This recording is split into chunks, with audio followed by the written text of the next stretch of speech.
Good morning, everybody. Welcome to City Hall, welcome to Council Chambers, and welcome to meeting of the Los Angeles City Council for today, Tuesday, March 22nd, 2005. City Council meets every Tuesday, Wednesday, and Friday at 10 a.m. Meetings are open to the public, and we do invite you to join us. For members of the public unable to attend council meetings, we can be viewed live on your cable station, Channel 35. We can also be viewed live via webcast from the city's homepage or heard via council phone. Madam Clerk, please call the roll. Cardenas, Garcetti, Grohl, Hahn, Labange, Ledlow, Miskowski, Parks, Perry, Reyes-Smith, Villaraigosa, Weisstein, Padilla. 10 members present and a quorum, Mr. President. Thank you very much. The council is officially in session. Before beginning with the matters appearing on today's agenda, we do have a moment of inspiration and a salute to the flag scheduled. Let me recognize Mr. Garcetti. Thank you very much, Mr. President. Good morning, colleagues and ladies and gentlemen, and folks watching on Channel 35. It gives me great joy to be here to be able to introduce a friend and somebody who I think will provide us all with some inspiration as we begin another work week here in the Los Angeles City Council, Lenore Solis, who hails from Atwater Village. She's going to be giving us a moment of inspiration this morning, but she and her family have owned and operated an all-language interpreting agency in Atwater Village right there on Glendale Boulevard since 1964. Lenore also served on the formation committee of the Atwater Village Neighborhood Council, which is one of the young neighborhood councils still in Los Angeles, doing a great job, but also serves currently as the co-chair of the LAPD Hispanic Forum as well. And while we appreciate all her service to Los Angeles, she's also been active in Glendale, where she's been president of the Glendale Water and Power Commission as well. So a very accomplished, a very inspirational person. She's a recent graduate of the Catholic Bible Institute at Loyola Marymount, and she serves also in the chaplain's office at the Twin Tower Jail. This is somebody who gives so much of herself, and this morning we've asked her to share a little bit more of herself with us today as a moment of inspiration. Lenore. Thank you. Thank you all very much. Please do not bow your heads. Instead, turn to your neighbor, smile, hold each other's hands. Together we will place ourselves in each other's presence and the presence of our Almighty Father and Mother to give thanks that we have been allowed to start a new day. We begin by acknowledging our life, a life the Almighty has given and sustains. To know and understand the Almighty's purpose and how our lives are to reflect that purpose is the greatest gift we could receive. What good is it to live if we don't know the reason? Our lives have to be connected. Firm up our weak minds and enkindle a fire in our hearts. This day is only a step toward eternity. Don't let us hold back a gift of your love. Instead, let us use it in service to others. Help us to double our efforts and increase our love and faithfulness to your service. Let us not be discouraged in our service to others. Instead, let the words of Mother Teresa's "A Simple Path" inspire us. If you do good, people will accuse you of selfish, ulterior motives. Do good anyway. What you spent years building may be destroyed overnight. Build anyway. People really need help, but may attack you if you help them. Help people anyway. Give the world the best you have, and you'll get kicked in the teeth. Give the world the best you've got anyway. Thank you.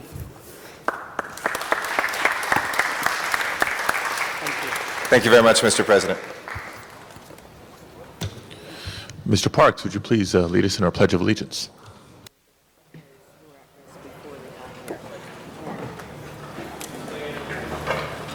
Over your heart, face the flag. I pledge allegiance to the flag of the United States of America and to the republic for which it stands, one nation, under God, indivisible, with liberty and justice for all. Thank you. Thank you very much. Madam Clerk, first order of business, please. Approval of the minutes. Mr. Reyes moves and Ms. Gruhl seconds. Commendatory resolutions for approval. Mr. Labange moves and Mr. Zine seconds.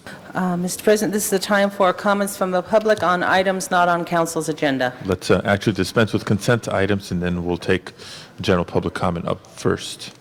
Okay, on the regular agenda, Mr. President, there is a request to continue item number 15, and that would be for 1 week to March 30th. Okay, members, Excuse any- me, to next Wednesday, March 30th. Any objection to continuing item 15? Seeing none, item 15 is continued. On the regular agenda, items noticed for public hearings, items 2, 3, and 6 are building and safety confirmations of assessments. Then the department has advised that those matters may be received and filed inasmuch as the assessments have been paid. Okay, members, any objection to receiving and filing items 2, 3, and 6? I also do not have speaker cards on these items. If there's no objection, let's open the roll on a motion to receive and file 2, 3, and 6. Please close the roll and tabulate the vote. 11 ayes. Those items are received and filed. Next items, please. Next items are 1, 4, and 5, and those are also confirmations of building and safety assessments. Members, items 1, 4, and 5 now before us, and I do not have requests from members of the public to address the council on these items. Public hearings are open and closed. Members wishing to call any of these items special. Items 1, 4, and 5. If there's no request for specials, let's open the roll on those items, close the roll, and tabulate the vote. 11 ayes. Those are approved. Next items, please. Next items are 7 through 10, and those are also public hearing items, and the council may open the hearings and continue the hearings and ordinances to April the 12th. And again, colleagues, I do not have requests from members of the public to address the council on items 7, 8, 9, or 10. Those hearings are open and without objection continued to April 12th. Next items, please. Items 11 and 12 are both findings of public convenience and necessities in Council District 13 and 4, and the recommendation would be to grant the application, and a motion is required. Okay. Colleagues, I need motions on items 11 and 12. Mr. Garcetti, do we have a motion, item 11? Okay. And on item 12, Mr. Labange, do we have a motion? I'm on 13. Item 12 is a matter in your district. We can hold it on the I desk. move forward 12. Okay. We got motions on items 11 and 12. If there's no further discussion, let's open the roll on those items, close the roll, tabulate the vote. 12 ayes. Those are approved. Next items. Next items are items for which public hearings have been held, items 13 and 14. And Mr. Labange calls item 13 special. 13 special. All right. Leaving item 14. Hearing has been held in committee on item 14. A motion from the floor would be required to reopen the public hearing. Do we have any such motion or a request to call item 14 special? Item 14 now before us. If not, then let's open the roll on item 14, close the roll, and tabulate the vote. 13 ayes. That is approved. Next items are items for which public hearings have not been held, items 16 through 49. 10 votes are required for consideration. Okay, hold on. Before we do that, question about item 15 that has been continued till next Wednesday. Okay, items 16 through 49 now before us. Public hearings have not been held on these items, and I do not have requests from members of the public to address the council on these items. Public hearings are open and closed. Do we have any requests for specials? Items 16 through 49. Specials, Ms. Miskowski. No, on item 15, I think there's some question about whether or not we really should call it special rather than continue it. We could have a discussion on it. There's been some suggestion of sending it back to committee to resolve the issues. There's 2 different reports. There's been a lot of discussion on this. Why don't we send it back to committee? Let's reconsider item 15 in just a second then. 16 through 49, are there any specials? Mr. Parks? On 15, we don't mind it coming back from the committee. The only thing we were waiting for was input from Ms. Hahn, who we were holding it for, so if she can come to committee. Is there any objection then, colleagues, to send item 15 back to committee? Yeah. Seeing none. Okay. Madam Clerk, let's reconsider 15. Open the roll, close the roll, tabulate the vote. 12 ayes. Okay, 15 is reconsidered and without objection referred back to the Budget and Finance Committee. Coming back to items 16 through 49, I have no speaker cards. Any requests for specials? Seeing none, let's open the roll on those items, close the roll, tabulate the vote. 12 ayes. Those are approved. Item 16 is an ordinance and is also approved on first reading. Next item, please. On the continuation agenda, item number 50 is an item for which public hearing has been held. Okay. Members, item 50 now before us. I'd like to call it special. Call special by Ms. Gruhl. And that leaves item 51. We do have a speaker card in item 51. We'll call that special to hear from members of the public. And there also is an amending motion that has been distributed to the council. Okay, we'll call your attention to that amending motion, colleagues. Anything before going to general public comment at this time? Seeing none, then let's proceed to general public comment for today's meeting, an opportunity for members of the public to address the council on matters within the city's jurisdiction, please, but not appearing on today's agenda. And the council will call forward at this time Aaron Guzman, followed by Ian Oliver, Guy McKnight, Ron Ingram, and Candido Mares. If you would form a line behind the podium, we'd appreciate it. Good morning, Council. My name is Aaron Guzman. I'm here on behalf of the Boy Scouts of America, Troop 188, Eagle Rock. I'm here this morning to view a government meeting to work on my citizenship in the community merit badge to get to my goal of an Eagle ranking. Thank you. Great. Well, we welcome you to City Hall, and if you have any specific questions, we're happy to entertain them. Hi, my name is Ian McKnight. I'm from 228 Eagle Rock. I am here this morning to qualify for my citizenship in the community merit badge toward my Eagle Scout rank. Thank you, Council. Great. Thank you for being here. Mr. Ron Ingram. Good morning, Mr. President, members of the council. I think we all know each other with one or two exceptions. Cindy, I left a message in your office yesterday. Since you chair this committee, please see if this can be done before, shall we say, quote, retire, end quote, from us. Title II of the Federal American with Disability Act, we are in gross violation in entering this building. Now, I joined the handicap within the last 2 years due to cancer, and I'm pretty strong, but there's no way on earth I could back into that door and open it. Now, we should do this, and I'd like to see that it's done, Cindy. Otherwise, I'm willing to go to federal court and have the federal courts order it. I'd like to, Mr. Parks, I'd like to thank you for something. I've been Sybil Brand's right arm for 30 years. I've been asked questions about every one of you and every member of the council. You have a biographical sketch in your office. It would be behooving to all of you to have such a biographical sketch, so when a member of the public or an organization asks about you, we can give them an answer. Thank you, Mr. President. Thank you very much. Our next speaker is Candido Mares.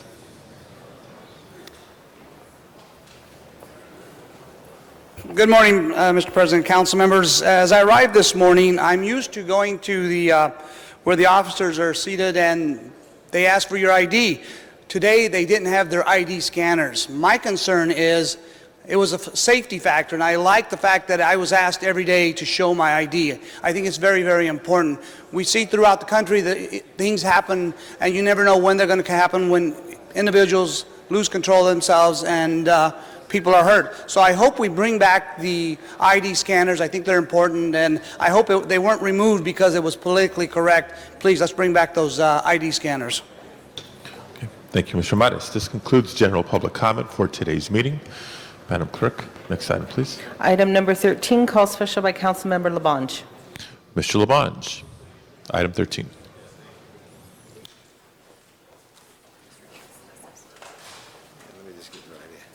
Members, I just need to have a substitute in this here. Ask the city attorney to resolve that the city establish a position to support a state legislation mandating condoms for non-oral intercourse in adult films, provided that the legislation has public health benefits that outweighs potential negative health impacts, as determined by the City Council in consultation with the AIDS Coordinator's Office of the City of Los Angeles. If you could amend that, I'd appreciate it. Sure. Any objection to that amendment? Seeing none, we'll consider the item as amended. Further speakers on this item? Seeing none, let's open the roll on 13 as amended. Close the roll. Tabulate the vote. 12 ayes. That is approved. Forthwith. Forthwith, please, on item 13. Next item. Item number 50, called special by Councilmember Gruhl. Ms. Gruhl. Thank you, Mr. Padilla. And colleagues, today we have before us a wonderful item, and I'm just trying to find my notes here that I had, on the 311 system. All of you know that 311 has been a great resource for many of us. And it is a program that we, talk about, one called the City Hall. But I'd like to, maybe before I finish on the comments, do we have representatives from ITA who are here? The general manager is coming on the elevator. Alex. Excuse me, Mr. President. Can we maybe go to the next item? The general manager will be here momentarily. We do have one item left, so let's go to Great. item So 51 hopefully she'll at be this running time. over here. Thank you. And on item 51, let's hear from Victor Franco Jr. Would you please come forward? Mr. Franco, we're on item 51. Public comment for item 51. Mr. Franco.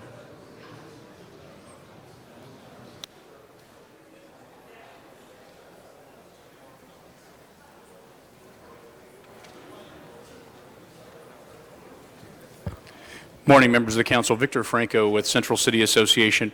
Again, we will, just to reiterate what we talked about last week, we're just a little concerned that a number of positions in the planning department continue to go unfilled, and that these positions amount to the folks who really do the nuts and bolts work there at the planning department, track maps, zone changes, and any move to freeze would not only delay projects in downtown, but throughout the city. And so we would hope that, and having just received this substitute motion, can't really comment on that, but just wanted to let you know our concerns. Thank you. Thank you very much. This concludes public comment for item 51. Colleagues, there has been an amending motion circulated. I'll call your attention to that. And at this time, call upon Ms. Misikowski. Thank you, Mr. President. Members, as you know, I spoke on this on Friday, and I had some very serious concerns about the motion, because the motion, as originally drafted, said we would suspend or hold in abeyance any internal staffing movements, including promotions, demotions, and reassignments, until a new director of planning has been appointed, and then that there be further reports back relative to vacancies, etc. The substitute motion has eliminated the holding in abeyance or not letting the planning director move forward. The concern I have with the substitute is it still appears, if we're talking numbers, and members, we have gone through budget issues here where we talk about how many vacancies are there in a department, what are the civil service lists, how quickly can these positions be filled, what's going on, and we talk in general terms. I'm concerned, and I need to hear from the maker of the motion and the seconder, is the concern here to look at the momentum with which the planning department acts to do these things, to fill these vacancies, or is it really more specifically to look at who is getting the positions? If so, that is wrong, because if so, that is interjecting this council in the personnel matters of selection and issues of that nature. It's something this council has never done in the past. We talk in raw numbers, we talk about positions, we talk about the activities of the department, but we don't talk about individual personnel matters, who gets the appointment, who gets the promotion, and who didn't. I think it is a very, very slippery slope, a bad issue, and I think to have it weekly would put the same impression as if there were a freeze or a hold on the actions of a general manager. We appoint general managers to be general managers. Until otherwise occurs, the general manager is the general manager and is responsible to the department to do those things. Some of these positions, members, have been frozen, as we know, for 2 or 3 years. It was only last year in our budget, in action that we took in May and June, that said on July 1st, these positions are unfrozen. It's taken the department the time to do the tests, the time to interview, to get the unfreeze specifically done, and then promote. What this does is put a damper on all that progress and essentially says we're concerned about moving forward. We can't be concerned about moving forward. We've got to move forward. We heard in the budget time how deleterious the impact of having positions unfilled is. Members, I was just at the Neighborhood Council Alliance on Saturday, and the neighborhood councils were saying we need more planners. We've got the cases that we want processed, and we have vacancies. Again, I need to hear from the maker of the motion what the intent is, but if it really is to try to look at inserting the city council as a superseding or interfering authority on who is getting appointments, then I have a real problem with that. If it's just what's the momentum and how we're moving it, fine. But I think I'd like to hear more from the maker of the motion about that, because I really don't want to see in front of this council or in front of our committees the list of selections, who's getting it and who's not, because that's going to turn this into a civil service commission where there are rights and appeals if problems occur, but we should not be in that position. Mr. Reyes. Thank you, Council President, and I want to thank my colleagues for their courtesy in allowing me to speak today on this motion and allowing this to move forward at least till today. Colleagues, throughout the years I've been working with you, I've always been talking about how we need to have a more efficient planning department. I've always spoken about the fact that we don't have enough personnel to do the types of functions that are needed to truly create the buy-in, the participation, the type of transparency we keep talking about when we're dealing with planning issues. Well, this motion is about providing an environment for the new director. It's not about going into specific individuals. It's not about any witch hunts. It's not about going through that type of environment. That is not the intent at all. The intent here is to allow the committees, both in personnel and planning, you can see in 51A, to allow these functions to move forward, but we should know which ones are being fulfilled, what kind of flexibility we're going to give the new director. He'll be coming soon in the next couple of months.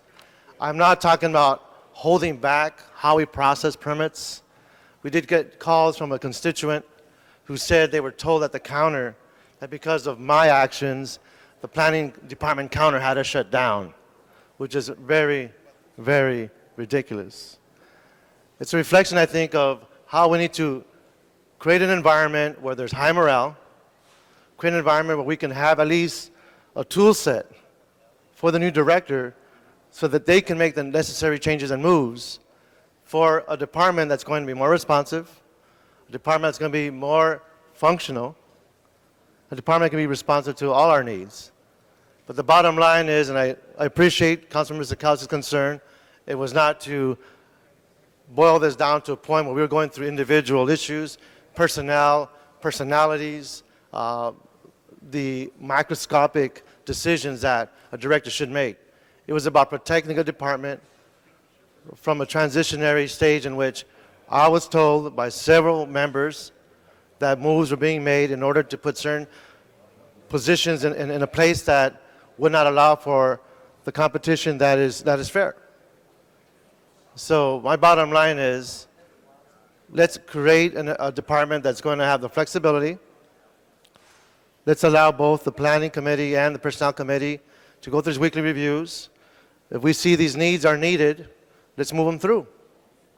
We're not going to stop any appointments. We're not going to stop any functions. And there are other issues that I'd rather deal with on this side that have come to the public's domain, and I will deal with them on a different motion. But at this time, I would hope we can work diligently and allow for the kind of environment to develop in a department where we can fulfill these functions, take them methodically until the new director gets in place. Mr. Labange. Members, I just am concerned for a long period of time, any department that we oversee in this matter here. There's been a time when the chief of police was out, an interim chief of police was appointed, the department ran. There's been a time when people change on. And it just concerns me. And Mr. Reyes, I know you have great passion for the department, and the fact that you also had great experience in your start with the City of Los Angeles. in that department. I just am concerned that it would set a precedent for us whenever there's an opening, we would try to oversee that a little more than we need to. I'd like to ask if Maggie Whalen is here, our personnel director. Is she here, Madam Clerk? Did anybody call the personnel director for the City of Los Angeles? Because I'd like to hear from the personnel director what has happened in past instances where someone has been out, and have they ever been a situation where there's a CAO here?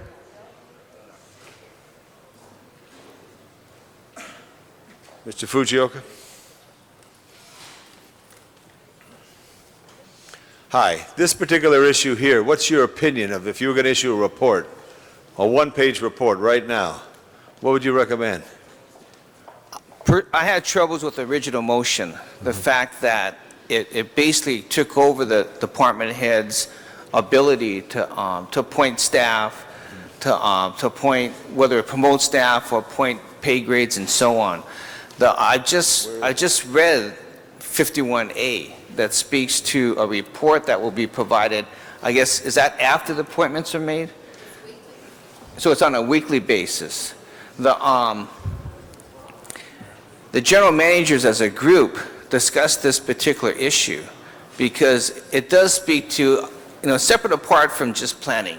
And I understand the concerns that are happening at planning, but it does speak to the issue of one of the core, if you want to call it, responsibilities that a general manager has, and that's the ability to appoint staff, to assign staff, and also to discipline and evaluate staff. I know you're trying to, you have this concern regarding what could happen until the new planning director is appointed. If I had to choose a side, I would choose a side to support all general managers in their ability to maintain the core responsibilities, but yet I understand the need for oversight. It's something that, as part of our ongoing responsibilities are being, Ms. Whalen and myself, you could ask that we work with the planning director, but yet we would still do it in a manner that supports his ability to maintain those core responsibilities. So an official, unofficial report for the CAO is that you would support what you believe the general managers believe in, that this should be not approved. Is that correct? That they should still remain as described by charter? Well, that a structure still continues to exist that allows a department head, and any department head, to appoint staff, to promote staff, to assign staff to any specific duties and responsibilities.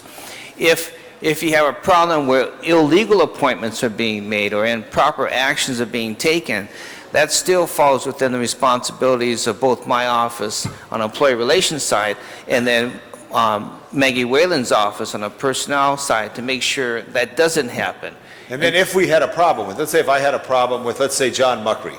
John Muckery did something I didn't like, regardless of whether he's, and I hope John stays an awful long time, but that's in my committee, is Arts and Parks.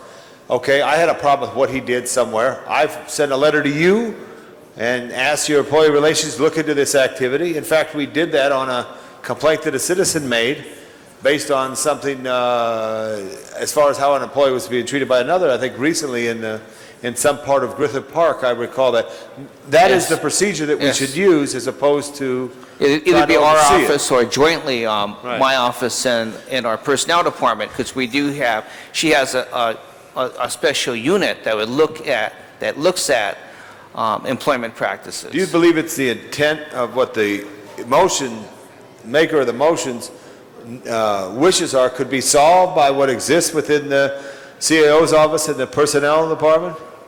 Well, asking for our oversight from the CAO and personnel to ensure that the proper rules are followed, I think we can reach the intent. But you do that all the time anyway, so that's what I would just say. I'd rather have it keep it within. That's part of our responsibilities, but first and foremost, it's difficult enough to run a city department, but when you do lose the ability, regardless of who it is, to appoint staff to specific responsibilities to meet your service needs, then you're really handicapping that department head. Right. I had my questions answered. I thank you. Ms. Miskowski. Thank you, Mr. President. Members, I think Mr. Fujioka hit the word that I'm concerned about, and that is I think that this effort, even with the substitute motion, is, whether intentionally or not, it's going to handicap the department. Because if the department director every week has to come in and says, I filled these vacancies or I have promoted so-and-so, we just know the nature of the process, that those who maybe weren't selected are going to use now two weekly committees, personnel and planning, to come and say, well, I want to protest. And yet the committee structure is not the place for a person to protest. There's normal civil service rules or the CAO. I don't want to handicap or dampen the general manager from implementing what we, the council, told the general manager to implement a year ago. We had a lineup, and Mr. Parks will remember, in Budget and Finance. The planning department was the one area where people said, we're willing to pay more for expedited units, we want to get this process, but give us planners. It's taken us to this point to get those lists approved, to get the process of the vacancies unfrozen, to get there. To put any damper on at this time, whether it's the expedited unit, and some of those positions are in the expedited unit, or whether it's in those that we would like to expedite, our own motions, the historic districts, the community design overlays. I think this is problematic and is still, Mr. Reyes, you talked about the morale in the department. I think having the department come to 2 committees every week and talk about who was promoted and who didn't is exactly an anti-morale issue, because it puts a chill and a fear. Let the department run, let us get to the point. A new general manager is going to come in, and it's going to be a new day. That new general manager may come in and talk to the council about new positions that are needed, reorganization structure that is needed. Any new general manager, we're going to ask to address this issue, to address the perceptions of not enough getting done. And we're going to hope that a new general manager is going to address that aggressively and come in with all sorts of proposals. And like other general managers in the city, when they do that with a new proposal, we usually are more willing to say, let's try a different approach and something new and creative.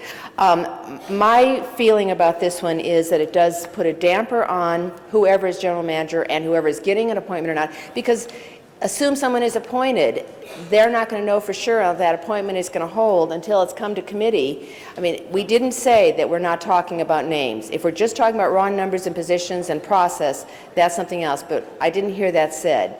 And in fact, the nature of the activities, we're all going to know who got the appointment, and we're going to hear from those who didn't as to why they think it was bad. Members, I suggest we receive and file this. Mr. Reyes, you talked about using other things on the side that you would need addressed and need to be addressed that perhaps shouldn't be addressed by way of a motion or the city council exercising this authority. It seems to me it's going to be more problematic than the good, and yet on the side, I think with a lot of discussions asking the CAO and Maggie Whalen to help oversee, that makes sense.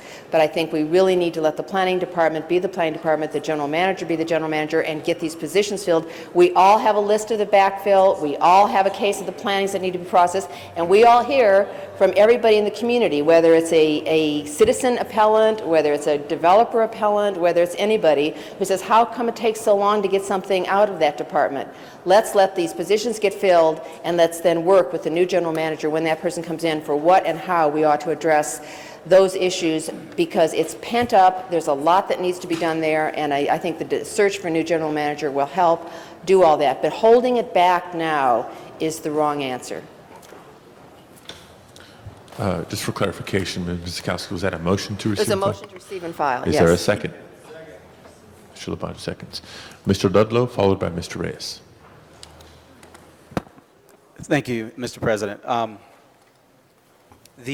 First of all, let me just say to Councilman Reyes, I appreciate the motion and the intent of the motion, and I think, as I've heard you say on a couple of occasions, I'm kind of conflicted here. Having great respect for you and the work that you do as a planner, And somebody, literally, just as I was driving through your district the other day, back and forth to City Hall, I'm blown away with what you've accomplished in terms of really building housing and making things pop in your district. It's just an amazing shift of what the district looked like.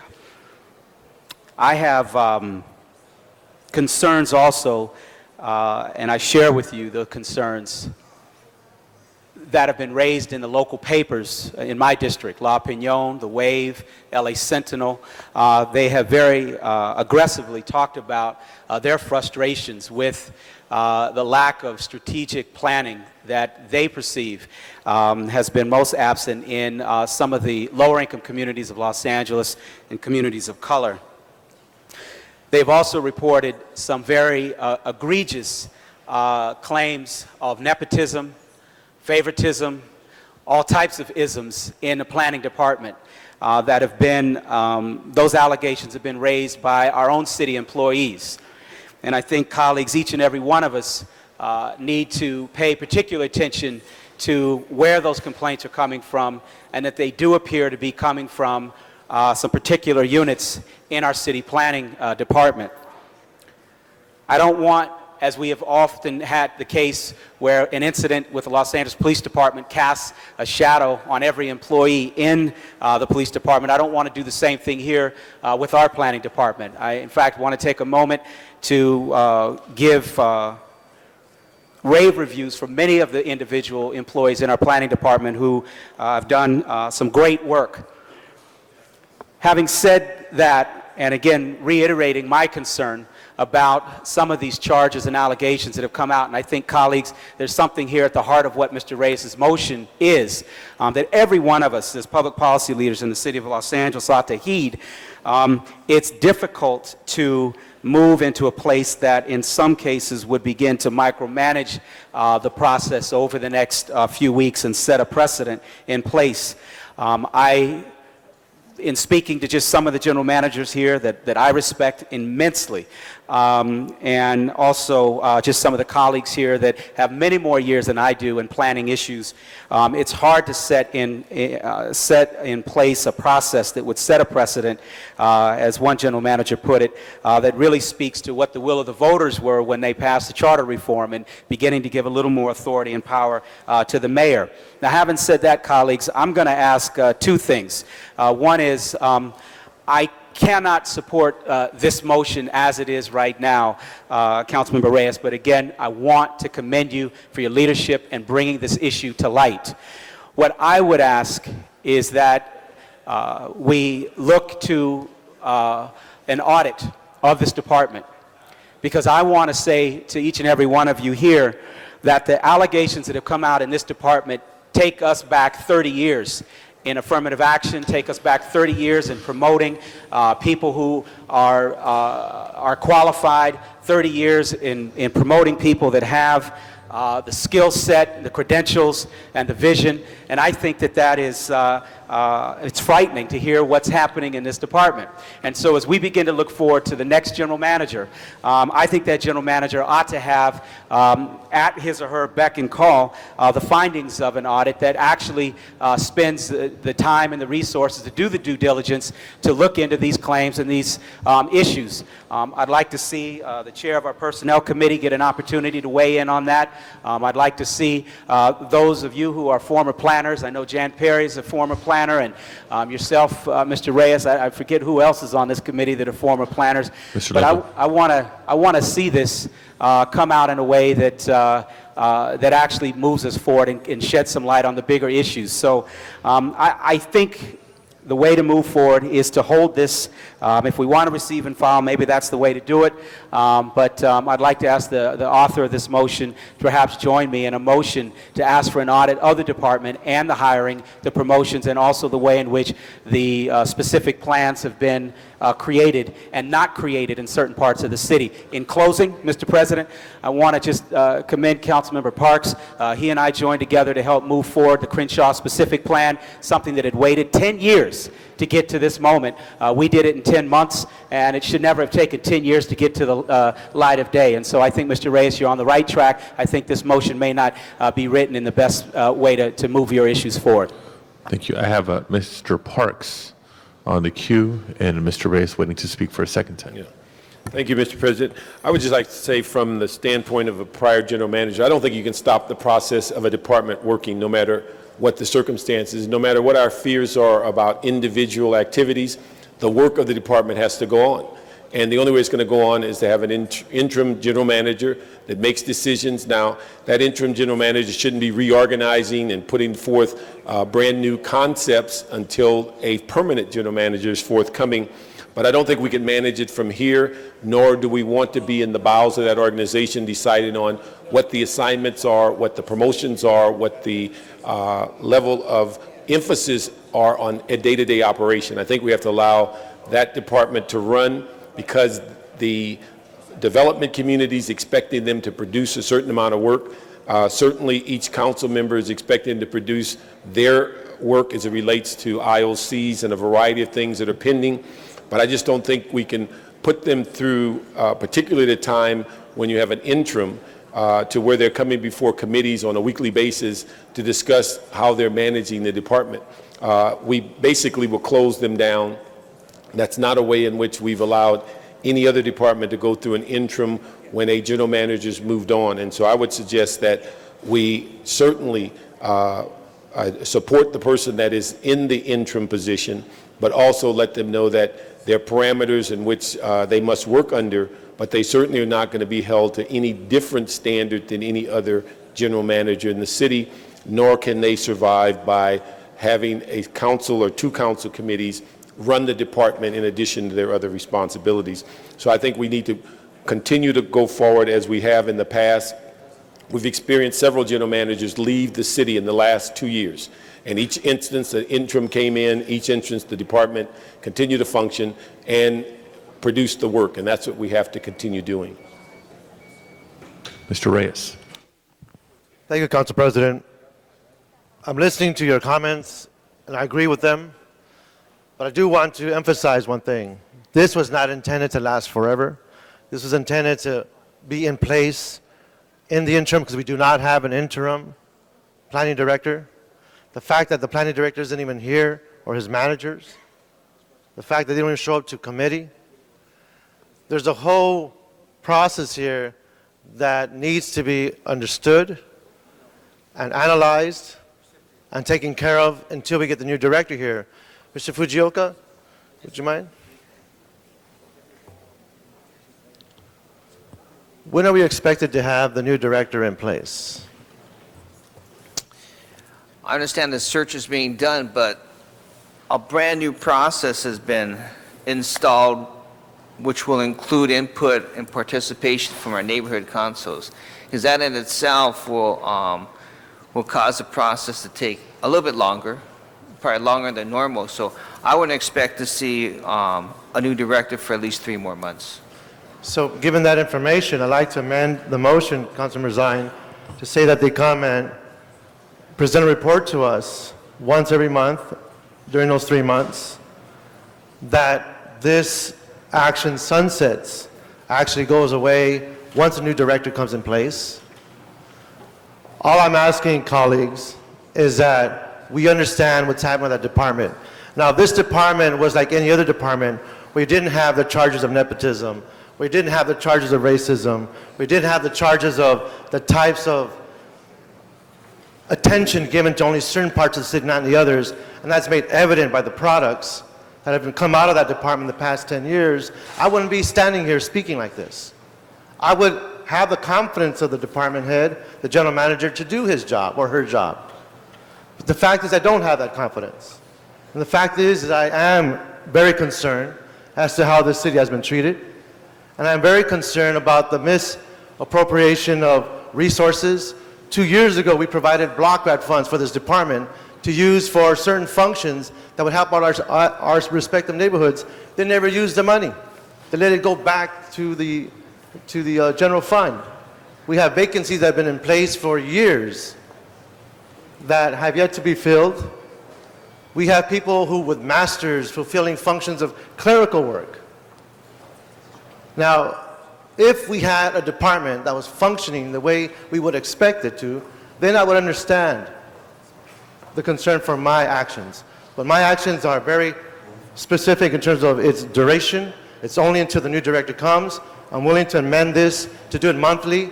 The intent is not to stop work. The intent is not to stagnate the performance of the department, as questionable as it may be.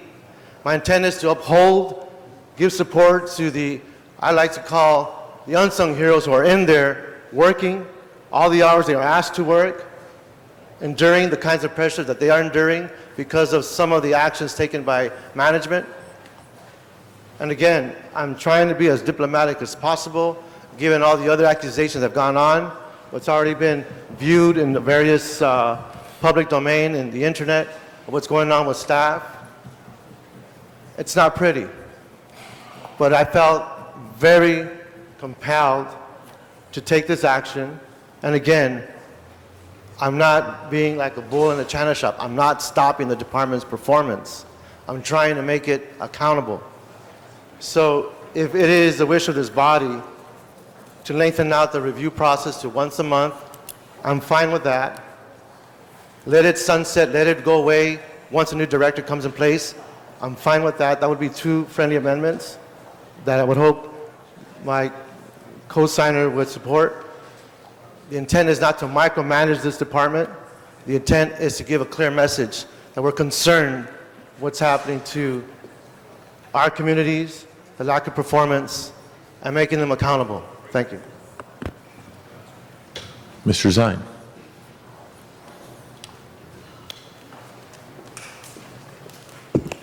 Thank you, Mr. President. The concern that Councilman Reyes has, I share that concern, being the chair of the Personnel Committee.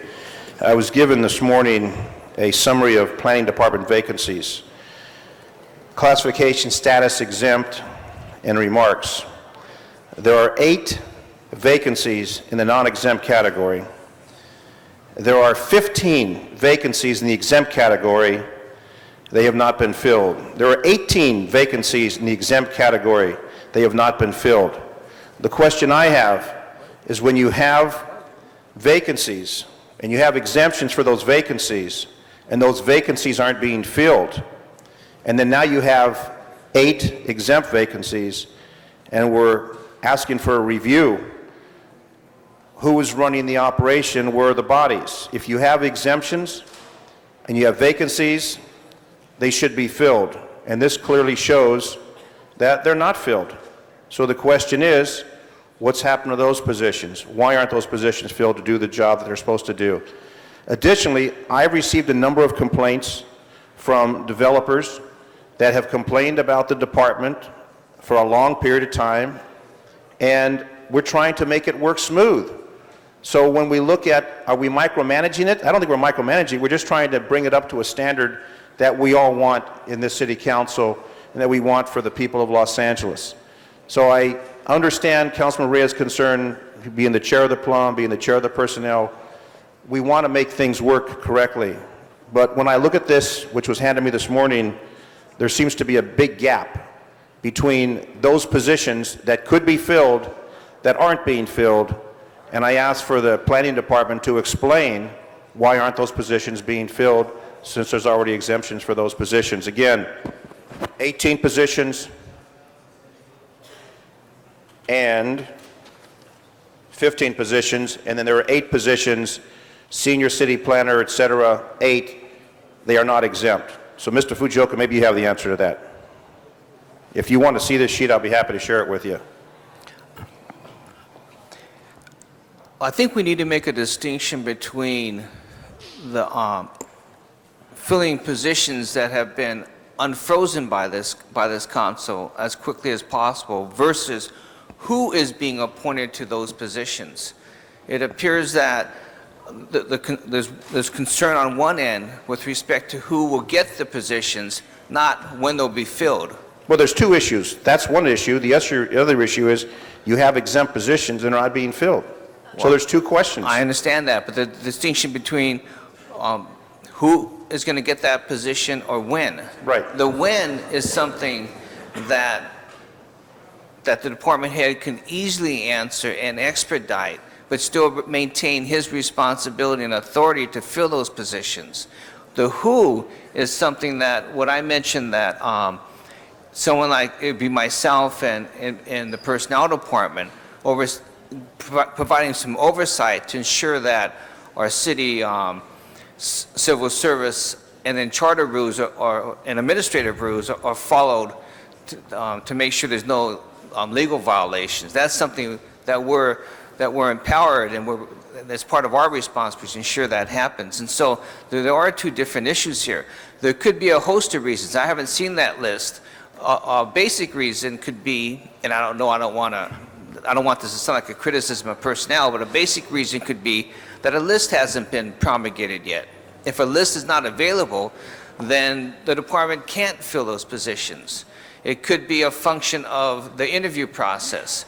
Given the concerns associated with who could be appointed to those positions, the department could have put in place a structured selection process, which includes interviews and whatever. I have a very structured process to fill my positions where a person must go through 2 interviews and even take a written test.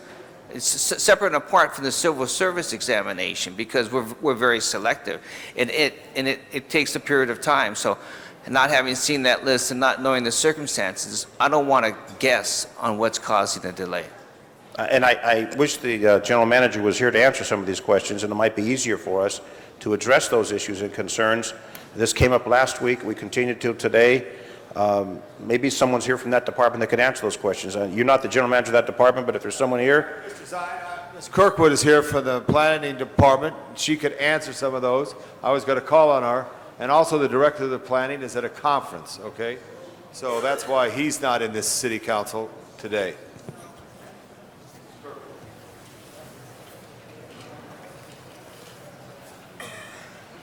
Good morning. Councilman Zion, in regards to the document that you have before you, I prepared that document and presented it to Maggie Whalen, General Manager of the Personnel Department. I don't have a photographic memory at the time, but I can explain to you the items on there and why the positions haven't been filled. Right now, we have 5 certifications over in the Personnel Department. Several of those positions lists have not been established. We had requested 5 different exams. The list haven't been established, but we have submitted our certifications, and we're in the process of setting up our interview panels so that we can fill the vacancies. And how long have they been vacant? You want me to look at the list and then I can, Well, I don't want to nitpick each and every one, but general categories, when you're looking at 15 and 18 and 8, you're looking at a number of vacancies. Normally, there's waiting lists, and then people are drawn from those lists, if those there's no certified list, lists.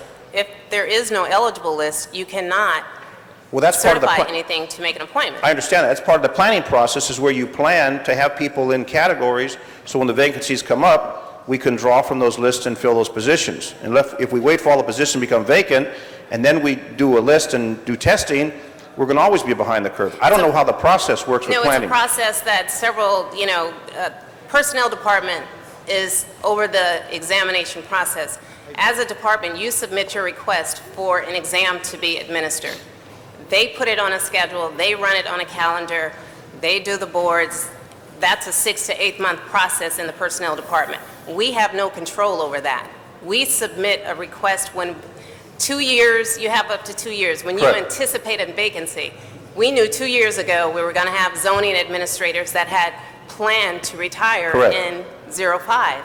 So we submitted our request last year for this exam. The exam was administered during the course of the year, and the list just got established, and we just made an appointment for AZA.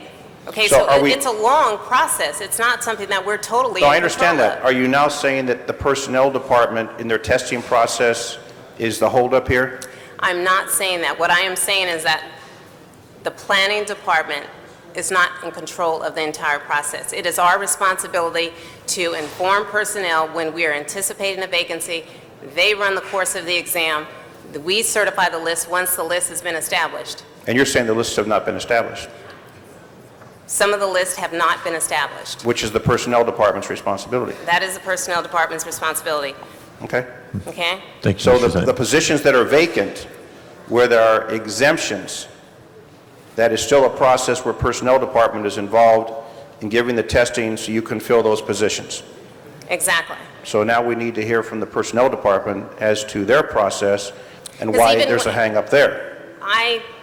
We have a personnel management meeting every Monday when all of the managers are here. Okay, and 5 exams currently have been certified. We have put in certifications for 5 eligible lists. It's my responsibility to find out where we are in the process. And when I checked on the exams this week, for example, for Commission Executive Assistants, Senior Clerk Typist, City Planning Associate, those certification lists were requested February the 10th. Today is March 22nd. I still do not have the list back. So From Personnel many Department. of these vacancies still cannot be filled. We have Senior Clerk Typist, we have City Planning Associate, and that's the majority of the expediting positions. Plus, we have Planning Assistant. We have a request over there for 4 Planning Assistants. So you're saying the 4 hang up City is with Planning the Associates. Personnel Department? Excuse Correct, me. and they have a process. Okay. Yeah, that you send the list over, the list has to go to recruitment. Then they have to verify, do you guys have an unfreeze for it? We've submitted a managed hiring process report, which, you know, is part of CEO's requirement. So all of the paperwork is over there, but there are stages that it must go through. We are not totally in control Just one more of this. question. The issues I was concerned with is the positions that are exempt, positions that are City already planner, previously City exempt, Planning Associate, not the ones that you need an exemption Associate for. Zoning Administrator, all the ones in green. Senior Clerk Typist, you listed 18. We have just filled the Chief Clerk, the Principal Clerk, the Senior Clerk Typist, 3 of those are vacant. All the City Planning Associates, the cert request is over in Personnel Department. Associate Zoning Administrator, we just filled that one. City Planner, we have the cert over there for 2 City Planner positions, and Systems Analyst, we have a cert over there for that.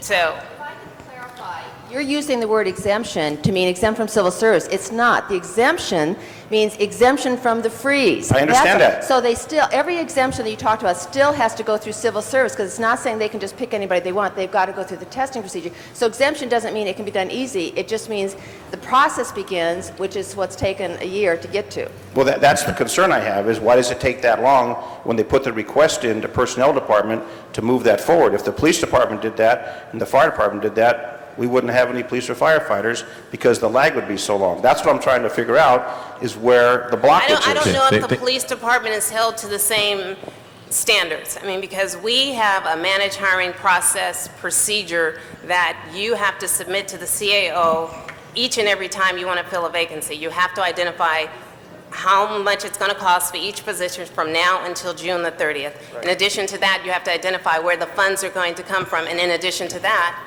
Okay, thank you. Thank you. I have Mr. Smith now on the queue, followed by Mr. LaBranche for a second time, Ms. Misikowski, and Mr. Race each for a third time. Mr. Smith. Yeah, thank you, Mr. President. I think the important thing is, Mr. Zine, is that this is a result, folks, of the most inefficient way to run a government when you got money problems. You have hiring freezes, then we had a hard hiring freeze, now we have the managed employment system. The most inefficient way to run government is to tell general managers they can't hire people to do the job. We should really be telling general managers, here's what your salary account is for the year. You don't spend a penny more of that unless you come to the council for an emergency resolution fixing a specific problem.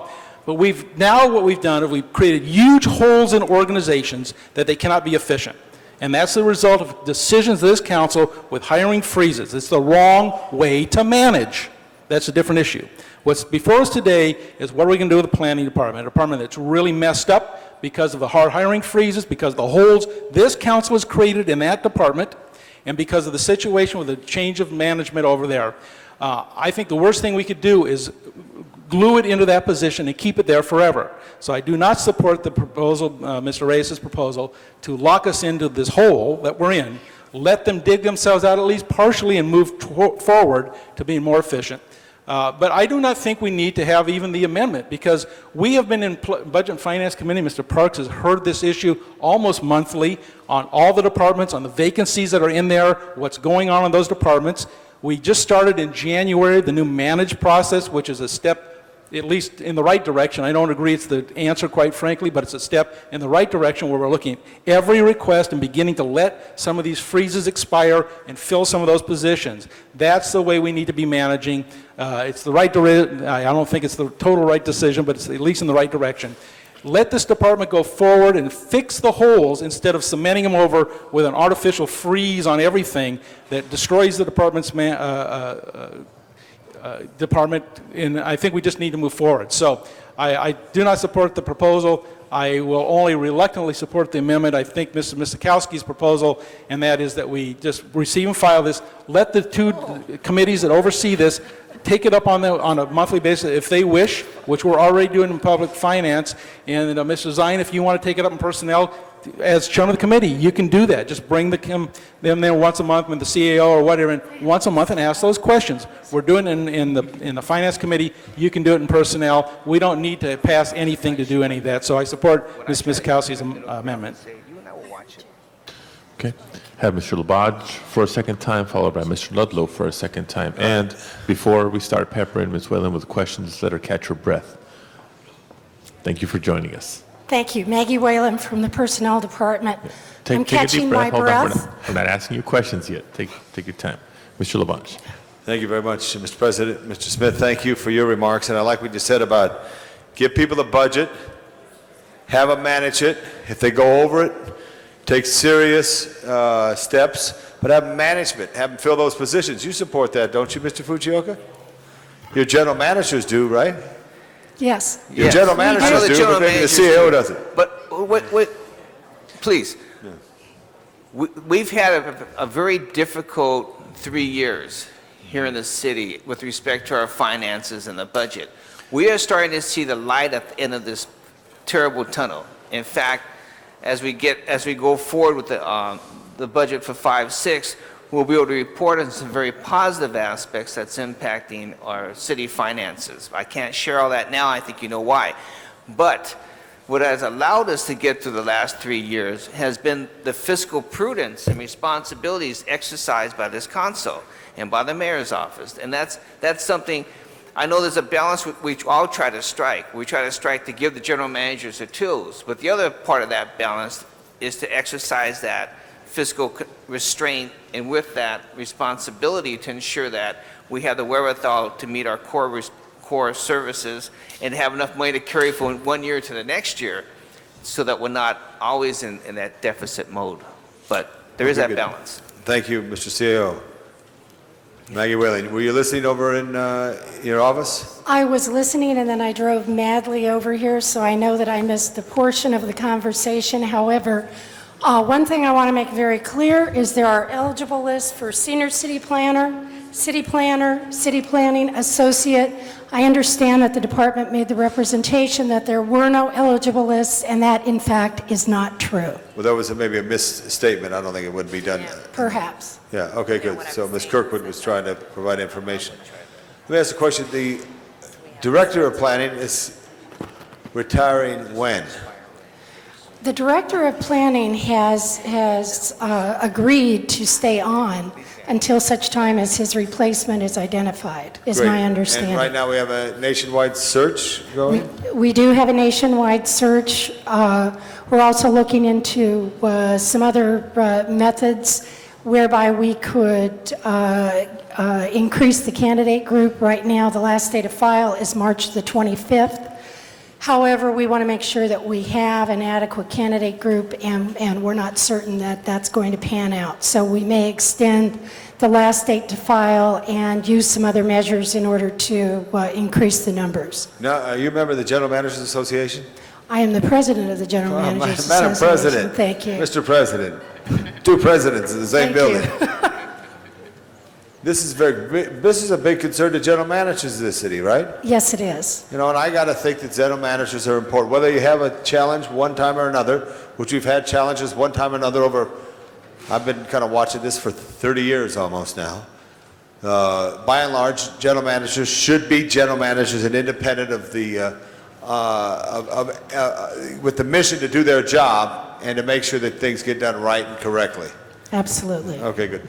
I support Ms. Miskowski's efforts here. I support Ms. Smith's statements. I respect all that you do, Ed, but I see this as a step in the wrong way. And I think the tail members is we're fortunate to have such a diverse city council that a former general manager sits on the council, Councilmember Parks, who even stated it truly, and he operated the biggest department in the city. So his words were real important to add to my belief that this is important to receive and file. Thank you. Mr. Ludlow. Thank you, Mr. President. Just a couple of things. One is that there are a few things that I think are on the table here. What Councilmember Zine raised is a separate issue. What I heard Mr. Reyes raise was another set of issues. And I think, colleagues, trying to answer this today as a just merely an issue of moving people into certain positions or vacancies being available, I don't know gets to the heart of the issue that I think is at the intent of the motion. And so I want to suggest a couple of things. Number one, this ought to be a real clarion call to folks in the management of the planning department today. I really hope people are tuned in and are paying attention. And I think every single person that has stood up here today to talk about micromanaging departments and asking those questions, we're on the right track on that issue. But I think we are doing a disservice by somehow, in our own way, acknowledging that there may be some issues going on, and then secondly, putting pressure, theoretically, on a department to fill these positions.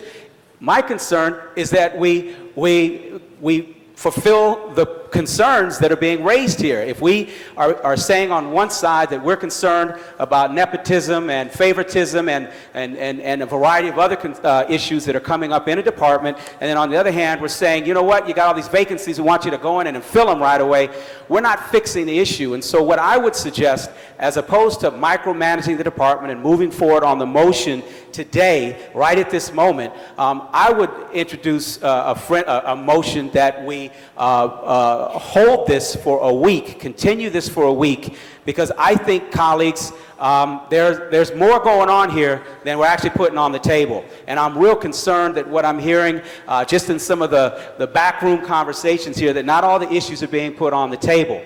I don't want to micromanage a department. I think that is very important, but at the same time, I'm not going to condone some of what I'm hearing here today. And so I think the best way to move forward, because this is not, in my opinion, just about filling some vacancies, it's about trying to address some of the issues. I've raised today my desire to do an audit of what's going on, which I think is the prudent way to move forward. I'm going to proceed with that, in both in conversation with the colleagues here and with the city controller, whether or not she has any purview over the opportunity to do this. But I think the right thing to do is not to address the issue by moving on your motion today, Mr. Reyes. I think you've raised some issues that need to be discussed. I'm going to ask for a second on continuing this for 1 week, and I'd like to come back in here and I want all the information on the table. Councilmember, is it appropriate for me to speak? Or? Well, I've got a second here, Mr. President.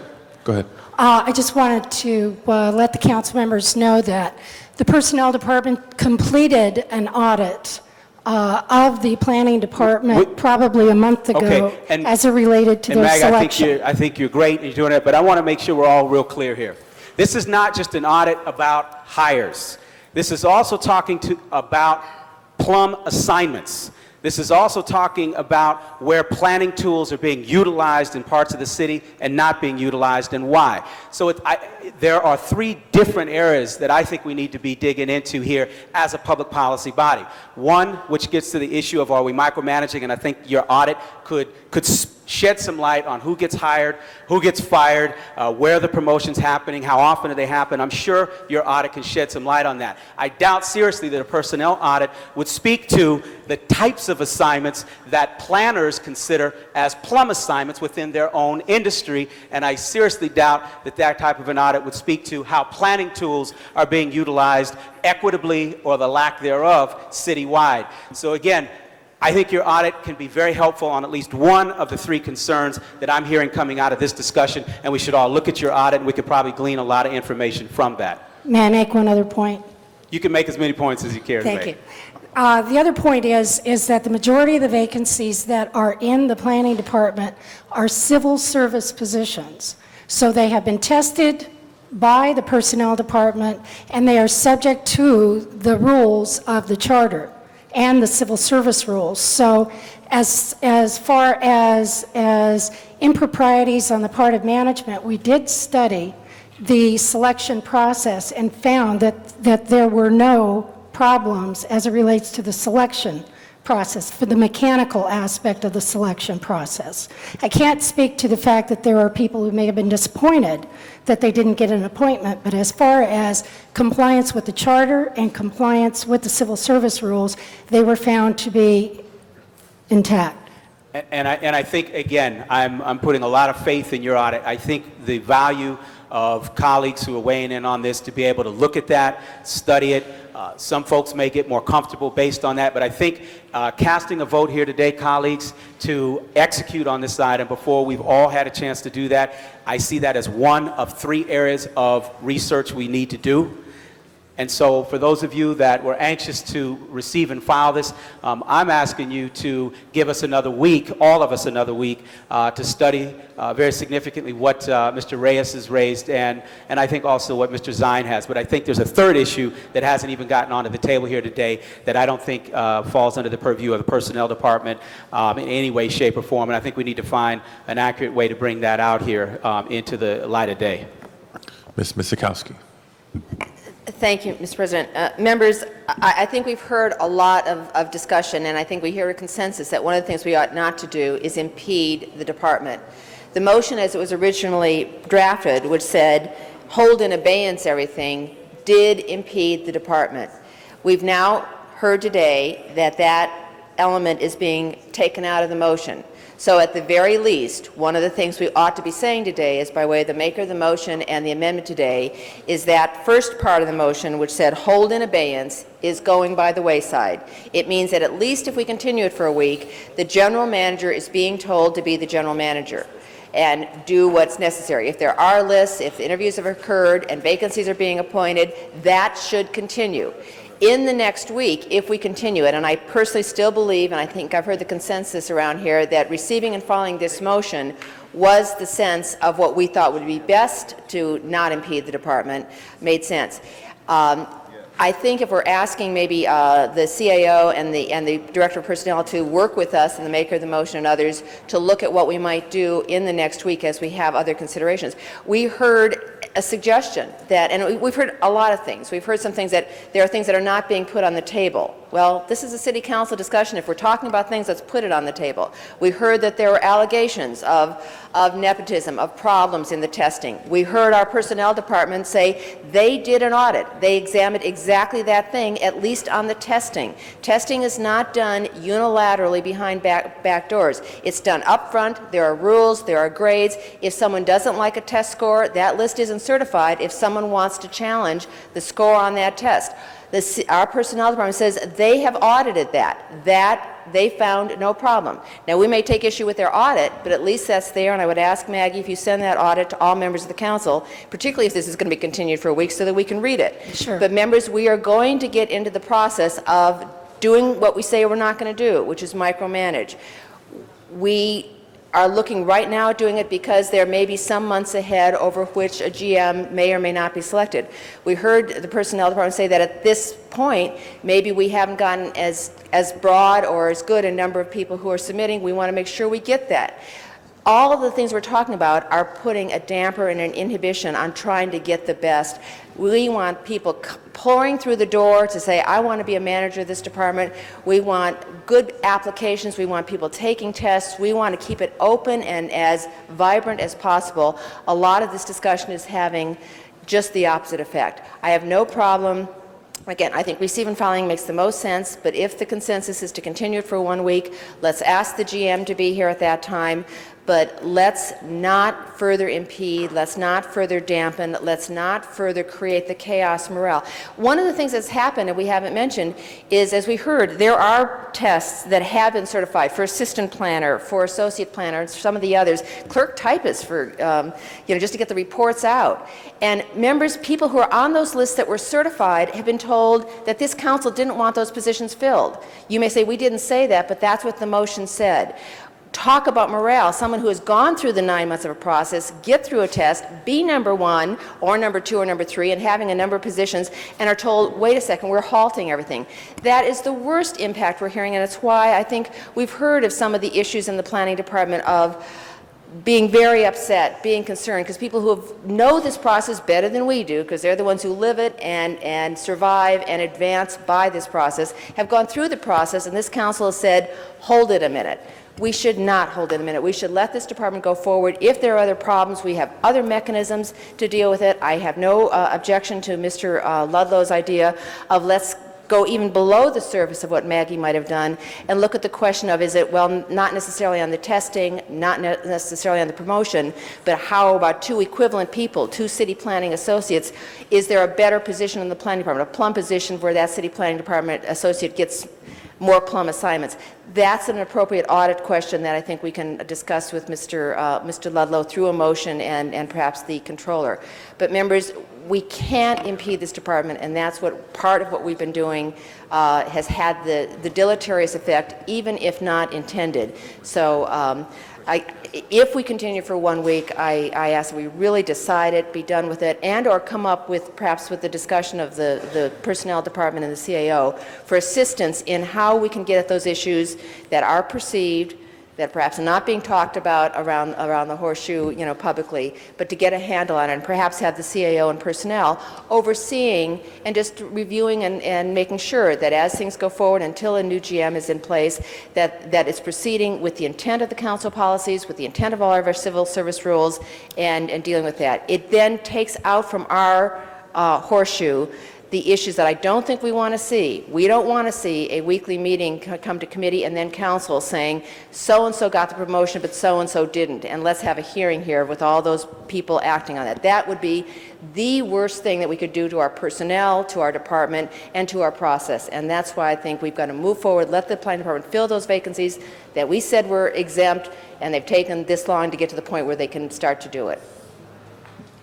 Mr. Reyes. Thank you, Council President. I hope you can support me on expanding this, waiting for another week, let the general manager step up and actually present himself for the work he is or isn't doing. But the bottom line is, 93 we had what's called the Zucker Report. And I'll share that with you, colleagues, between now and before we meet again. And you're going to see a whole range of work that should have been done in this department to make it more efficient. And when you look at what hasn't transpired in terms of what was actually completed in terms of work programs, again, you're going to see which parts of the city were able to benefit and which weren't. You're going to see a whole range of issues that talk about personnel. But I want to be emphatic about one thing. I am listening to you. I did change that. This is not a week-to-week micromanaging effort. That was never the intention. The intention was never to stop the department. The intention was to bring to the surface and to the light of day what has been going on in that department, the kind of work that should have been completed that has not been completed. A once-a-month review would have just checked who was going to get appointed, who wasn't, and move on. We were not going to be stopping the civil service process. I know it takes a long time to queue up. There's a whole procedure and everything else. I respect that. I've been through it. I understand it. The intention here was to bring to the surface the significance of the planning department, the significance of its role in our communities, the lack of support we've been denying. We've been denying support to this department by the way we haven't been funding these positions. And then there's been a whole layer of work, I believe is mismanagement, when funds aren't being used, when certain areas benefit more than others, and these questions have to be raised. So I appreciate this 1 week extension. I do want to engage this constructively. I do want to have a more efficient planning department, an equitable one, a department that does attend all parts of the city. I'm not here to be an obstructionist. I'm not here to stop business or stop community development or neighborhood development. That's not my intention. But the fact is, we need to understand what's going on in that department. We need to give the new director the opportunity to manage the department. They're going to manage and be accountable. Because right now, our general manager is at a conference. I understand that. He's not here, but neither the other general managers. And that to me says a lot about the state of that department today. So again, it is with the best intentions that I move, we continue this for 1 week, then we look at the issue, and I will share with you the Zucker report, and you can make up your own minds of what should be going on. And yes, I have spoken to the city controller. I have been discussing with her an audit of sorts. We are engaged in that discussion. And again, it's to understand where's the money going, how's it being used, how are we affecting the city. And the end of it all is we want to have an efficient department that's responsive to our constituents. Okay. And I don't think we need an additional motion. That sounds like concurrence with what Mr. Ludlow has suggested as a way to move forward. If we continue this for a week, allow the general manager of the department to be here, and the sharing of information, as Mr. Reyes has said. Colleagues, I now have 3 members back on the queue. Ms. Gruhl to speak for a first time, Mr. Zine for a second time, and Mr. Labange for a third time. Ms. Gruhl. Thank you, Mr. Padilla. And I have been listening intently to everyone's comments today, and I think, Mr. Reyes, you are coming from a position of caring about the city and passion about planning, and my experience in serving with Youth Plum is that you come from the place of we need to make sure the city is being served equally throughout the city of Los Angeles and that we are planning. And all of you also know that the biggest issue for us in our neighborhood councils and the kinds of interaction we have with our constituents is about planning issues. It's about not only approval or disapproval, it's about time it takes, it's about public participation, it's about making sure that certain communities, I know Ed and I have talked about it, I'm lucky enough from my past, there's been specific plans in my district, but there hasn't been, I don't think, a new specific plan in the city of Los Angeles for a very long time in certain communities that have asked for it in a long time. And so I think the questions being raised today by all of us, and I too have talked to the controller in the past about the planning department and her role as controller and auditor to see where we can move forward, because there really are several issues. One is personnel issues, which we deal with every day in every week in our personnel committee, which is dealing with how many vacancies, how are they being filled, are we following the civil service rules, are we ensuring that there is competition and appropriate presentation. Then there's the second part, which is the planning department prioritizing the demands that we all have on them in a way that ensures, I think, the ability to serve the entire city. And are they also providing the kinds of services to our communities? And so I support the motion to continue it for an additional week, and I think there is general consensus about the needs for improvement. I think the challenge has been the micromanaging, and the general managers that I've spoken to, I haven't talked to the planning director, but I have talked to other general managers who have been concerned about precedent setting. And so that I have in the back of my mind as we talk about this in this particular department.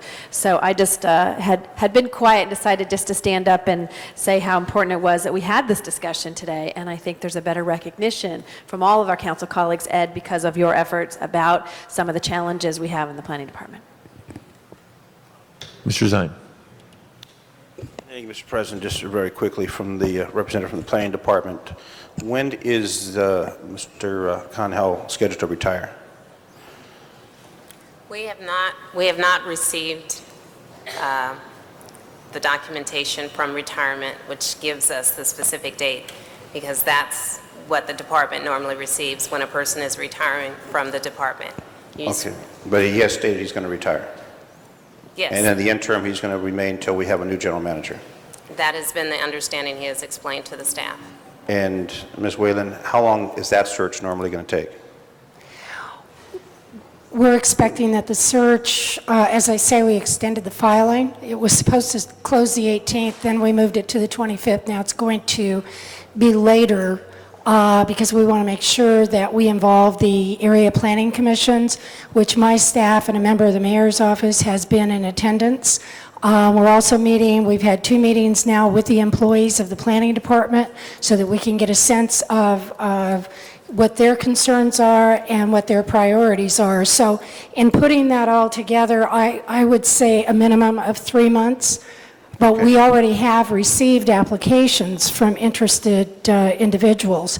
However, we may want to go back out. We want to make sure we get the best person. So sometime this summer? Yes. Okay, and then the question, if you can ask Mr. Howe before he comes back to explain why he's at a conference when he's going to be retiring and the purpose of a conference when he's scheduled to retire. I'd like to know that question. We'll get a chance to ask next week, Mr. Zine. Mr. Labange. I just want to say something. Members, I think this, before we spent an hour, it would have been more important to spend an hour talking about traffic and planning and land use, and maybe ask every planning officer, every planning department employee to come here and give us 1 minute of their mind how we can improve land use in the city of Los Angeles. I hope this opens up a little discussion, because it is the frustration of the city of Los Angeles about mobility, about land use, and all that goes on there. And this is one moment in time that we're focusing on one person who's going to be here, who has been here for 10 years, who have contributed. I'm sorry, others have not been able to get what they feel they should get in the type of respect from any city department. But let us have the general managers manage. And then also let us have discussion. Zine, I like to call you Zine. Is that all right, Dennis? Forgive me for not forgetting Mr. Zine. Apologize, Jack. Mr. Weiss. When I get emotional, I like to say Mr. Zine. But let us have a discussion, too. Let us have a discussion all on land use and what the future is. We all talk about a second or third Chicago coming here, where they're all going to be. Anyway, because I think we could do a motion on that and have some hearings on that and discuss this and have a full discussion, because this is really what frustration that people of Los Angeles have. Thank you. Thank you, Mr. Zine. Before calling on the next speaker, I see a group of students getting up to leave. Please say hello to the students of Village Glen School, both middle school and high school students. Thank you for visiting City Hall today, and we hope you're enjoying the debate. Government class in action. They're all the way in from Sherman Oaks. Our next speaker is Mr. Reyes.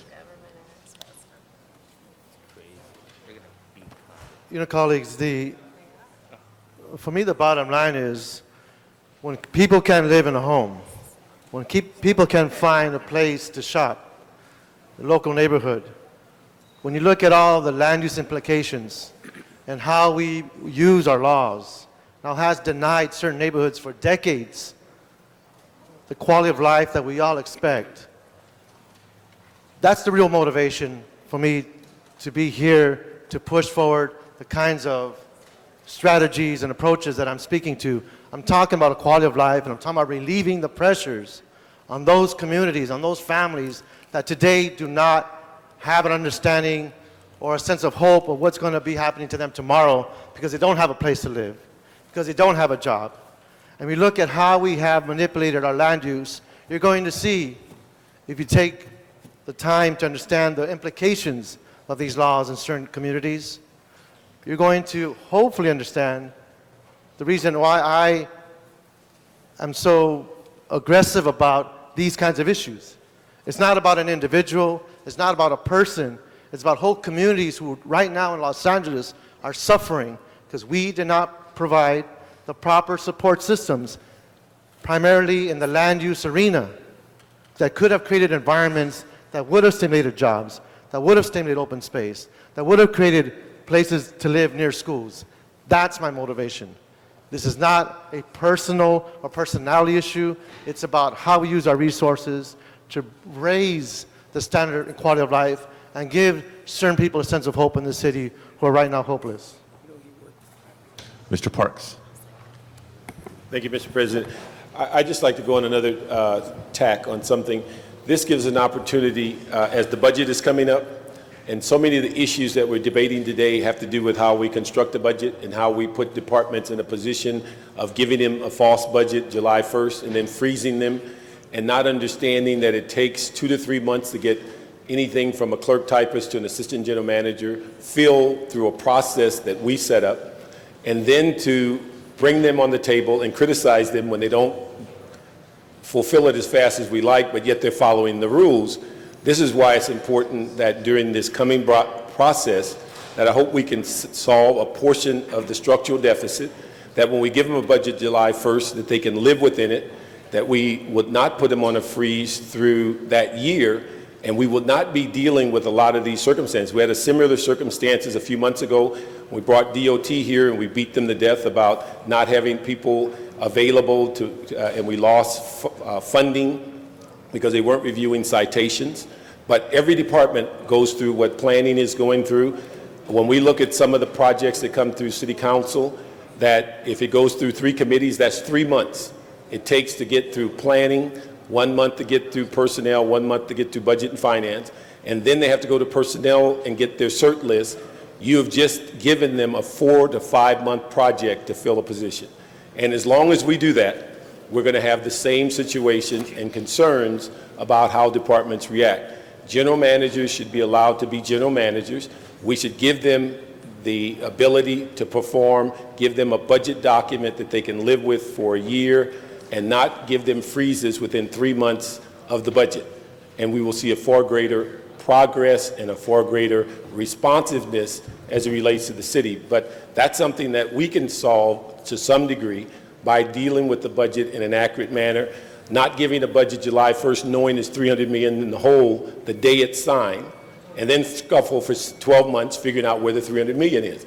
That's what we put general managers through when we give them a budget that they can't live with, and then we give them a process that takes 5 months to fill a position from clerk typist to assistant general manager at a time when they're in the worst situation of getting positions filled. We put an enormous administrative overhead on them.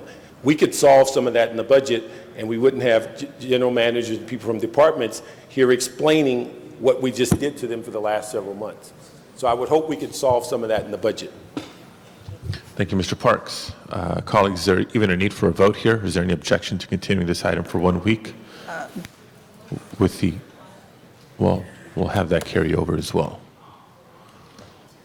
Okay, and Mr. Reyes, we look forward to that additional information, and the department, personnel, and planning. If there's any additional information you'd like this council to have and to be familiar with prior to next week's discussion, please share that sooner rather than later. Okay, Madam Clerk, next item, please. Next item, Mr. President, item number 50 is being held on the desk. Ms. Gruhl. Thank you, Mr. Padilla. We now have Athera, who has been here since the beginning. We'll tease you, Thera. If you're on time, then you wouldn't have had to stay this long, right? I'm just thinking of you. Just doing a great job. Thank you, Thera. Thank you. What I'd like to do is, if you could, Thera, give us an update on our negotiations with AT&T, which is now Singular, and Verizon, and if there are any providers that are not on board with 311. And colleagues, this is, as I mentioned briefly earlier, an opportunity where we're trying to continue to get people to use the one call to City Hall and dial 311. I introduced a motion with my colleague Jack Weiss a while ago. I don't remember exactly how long, but it's been a while, which is trying to put some public pressure on some of the cellular providers to be part of this 311 system. So if you could briefly, Thera, give us an update, that would be great. Thank you very much. This is a really important issue to you, to the council, and I just want to commend and thank you for your leadership. This world today is mobile and global, and 311 access is important whether it's from a wireline phone or a wireless phone. There are 180 million wireless subscribers in this nation. LA is the second largest market for wireless subscribers, so it's an important matter. We have 71% of the those citizens who have wireless or cellular telephones that have access to 311. Singular Wireless has been our partner since 311 was launched in November of 2002. T-Mobile uses their network and has been our partner since that beginning. Nextel later came on board about a year later, and Sprint was our third partner. AT&T, as you mentioned, was recently acquired by Singular, and thanks to Singular's partnership in the beginning with the city on 311. It was just last week, last Tuesday, that those customers that are now singular customers have access to 311. There is one provider that has yet to provide access to 311. Verizon has approximately 29% of the market in the city of Los Angeles. They have informed the city that they will provide 311 access within the next several months. However, we've seen very limited action and only comments that there were technical issues. I believe that we are where we are with 71% of the wireless carriers providing access to the city because of your leadership and your passion and ensuring that consumers really have availability to their city government, whether they are on a mobile phone, a wireline phone, or via the internet. We're taking 45,000 calls through 311 on a monthly basis, with 60% of those calls being handled at the 311 call center, not having to be transferred within the other city departments. Last month, we had 16 million hits on the website. So I know that Access LA and your policy leadership to really bring City Hall to the community is working, but we have a missing piece, and that's 29% of the market that still can't even call 311 when they're mobile and global. Well, we hope to change that. And 2 points I want to make. One is I had a conversation just before we had this item come forward with the representative from Verizon who committed to me that next week would be able to tell us when they would be up and running. I also indicated that I would introduce a subsequent motion if within the next month we did not have operational the system of 311 to remind them, and I'll encourage all of the Verizon service or individuals who are clients to let them know they want to have 311 on their cellular phones. Colleagues, all of us drive around our communities and see, unfortunately sometimes, a abandoned couch or a mattress or a pothole, which we know are frequent these days in the city of Los Angeles. And you'd have to remember that number, and I can never remember if it was 485-1212 or 2121, which was the operator that you could get to 311. Now we don't have to, is it 2121, Tom? I knew you would know that.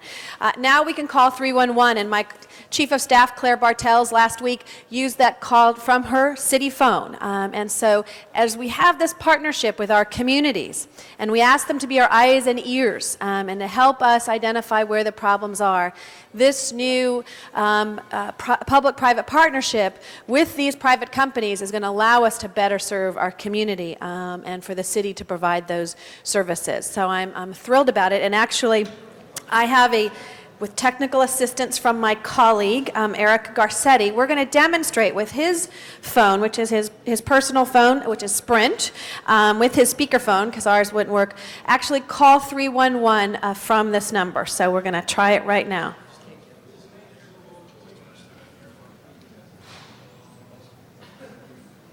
Slight technical difficulty.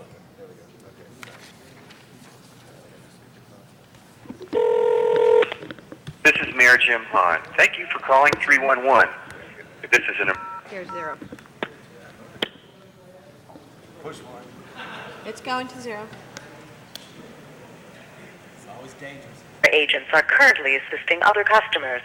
For your convenience, you may directly access any of the following services. I did press For non-emergency police calls, press 1. We're hoping it will only be momentarily they will pick safety up. calls, press 2. For personnel department and city employment opportunities, press 3. For business tax registration certificate information, press 4. For sanitation or street services, press 5. 7. Street services. We are connecting your call. You may hear silence or a series of clicks during the transfer. Please hold. Mr. Padilla was trying to challenge us by calling us on the phone as we were calling. City Services Automated Call Routing System. Para continuar en español, oprima el número 2. Yeah. If you are calling from a touch-tone telephone, please press 1 now. Please listen to all options before making a selection. That selection is not recognized. Please make another choice. Okay. Well, I was calling to let them know that there's a pothole on Van Owen and Beck in North Hollywood. So at least we know you can get connected. We were afraid that this might happen. Van Owen and Beck, so hopefully 311, you'll let them know that there's a pothole at that location in our area. But today, it is a great day. You can connect to 311, and we think that this is going to provide our city with a wonderful opportunity. So thank you, ITA, for that. And thank you, Mr. Padilla. So I'd ask for an aye vote today on this item. Ms. Misikowski. Ms. Misikowski? Let's go to Mr. Labange then. We'll come back to Ms. Misikowski. Very much. And what happens if, does any other cities in the region have 311? The closest city is in San Jose that has 311. We are looked to as a model in the nation. Unfortunately, this call didn't go through. However, most do. We take 45,000 It went through. I think they calls. pushed the wrong button. I was yelling at which button. Yeah, so I pushed that button. But anyway, what happens if Orange County gets 311? Actually, we've been working with the Independent Cities Association. I think Councilmember Zine is about to become president of that association. And we're working with our regional partners. We're hoping that more cities in the state of California, especially in those surrounding us, do implement 311. It's been tremendous benefit. But what impact will that have on this system here? Let's say if Burbank does 311, and someone dials 311, but they're on Riverside Drive, and it's It's handled just like in the wireless arena. It's handled just like wireless 911 calls. It can be confined to geographic areas and routed to the right answering center. For instance, if Orange County, like you'd first asked, has 311, it can be routed to whatever their 311 center is. 311 and you're in Los Angeles, it will go to our Los Angeles. If you call 311, it would go to theirs if that was That's the future one. correct. Lastly, 485-2121. We're going to keep that number? We still have that number. Yeah, we're going to keep that number. Yes, All right, I want to make sure we keep that number. So, I remember that. Madam Clerk, just make sure in the report that we keep 485-2121. Thank you very much. Mr. Ludlow. Just a quick segue into a compliment. I know that the call didn't go through, but I wanted to be a witness that the calls do work. I'll never forget a weekend during the summer, a holiday, where I wanted to take my children swimming to a pool. I wanted to find out which pools were open in the city and what the fees would be. And I know whoever that operator was, she's probably listening right now and so angry that I can't remember her name, but she was great. And she took the time, went through the information, gave us what we needed, and the next couple of hours we spent frolicking in Councilmember Park's district at great expo center over there, one of the most beautiful pools in the world, and it was 311 that got us there. So I want to say thank you for the work, and thank you, Wendy. That's great. One of the resources that the ambassadors use is a citywide service directory. It lists, for the first time, all of the services that the city of LA has, whether it's from the swimming pools and parks to where your closest city hall is or who your council member is. So that Access LA is a great resource. I'm glad you had a good experience you could share. Thank you. Mr. Zine. Thank you, Mr. President. Martin, I called up, and Mr. Ludlow, I called up 301 and asked for the local pools, and they said, go follow Councilman Ludlow and go jump in the lake. So that was just a joke. I'm glad Tom Labange got to laugh at least once this morning. The 485 numbers have been discontinued, and there's no referral. A number of people have said, we've tried to contact the 485 because we used to have 485 instead of the 473, and there's no referral on those numbers. And I don't know how long, if at all, they did any referral to say that number's been changed. You call 485 and it's disconnected. Is there a way that there could be a transition in the referral as there normally is versus that number's no longer in service? Yes, there can be referrals when numbers are changed. I'm not sure, I'd like to talk with you specifically about which numbers you're talking about. Well, the council office numbers. 'Cause Oh, council office numbers, We used to be okay. 485s, and now we're 473s. but people have called the 485 numbers because they're used to those numbers, and there's no referral on that. And that's been brought to my attention by some of the constituents who were not aware that the numbers were changed to the 473. And I was just wondering if there could be a referral that 485 is now 473. We can do that. We'll Okay. work through it. I don't know how long ago we made that change, but there's a lot of people who still hooked into that 485, and we still have 485 for some of the other departments. But I know City Hall has changed to 473. Right. Just another item if you could look into. Okay. Thank you very much. Thank you. Thank you, Mr. Zine. Other members of the council wishing to be heard on this item? Seeing none, let's open the roll, close the roll, and tabulate the vote. 12 ayes. That is approved. Next item, please. Council has motions for posting and referral. Motion shall be posted and referred. There are excuses on the desk. Council President Padilla requests to be excused Wednesday, May 11th, and Friday, June 24th for city business. Those both meet council policy. Those excuses are granted. Councilmember Gruhl requests to be excused Tuesday, March 29th to leave at 11, and Friday, April 1st to leave at noon for city business. Those both meet council policy. Ms. Gruhl is excused.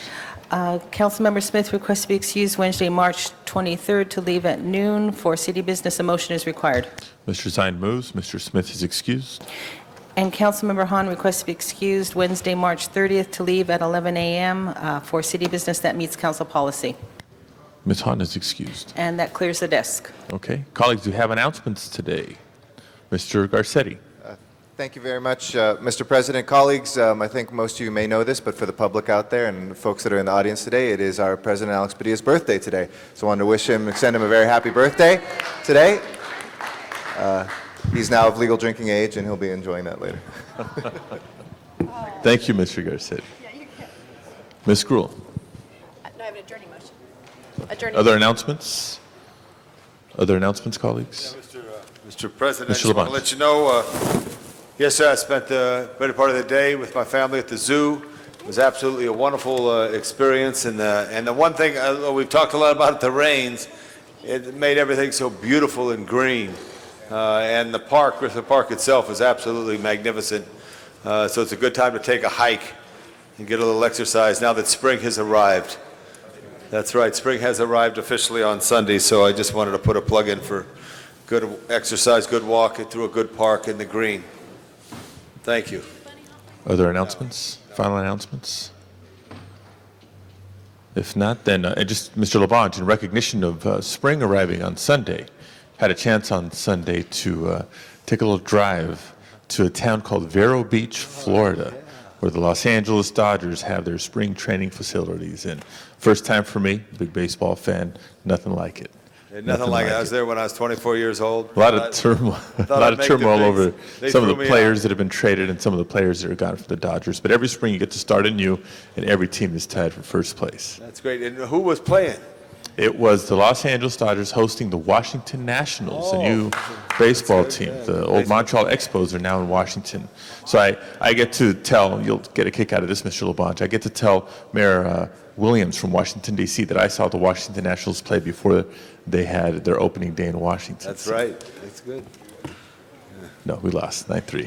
Mr. Padilla, my mother tunes in on www.lacity.org. She's listening to you, and she's going to be at opening day for the Washington Nationals, so she's real happy. They're going to have a great time, great time. Other announcements, colleagues, before adjourning motions? If not, would you all please rise for adjourning tributes?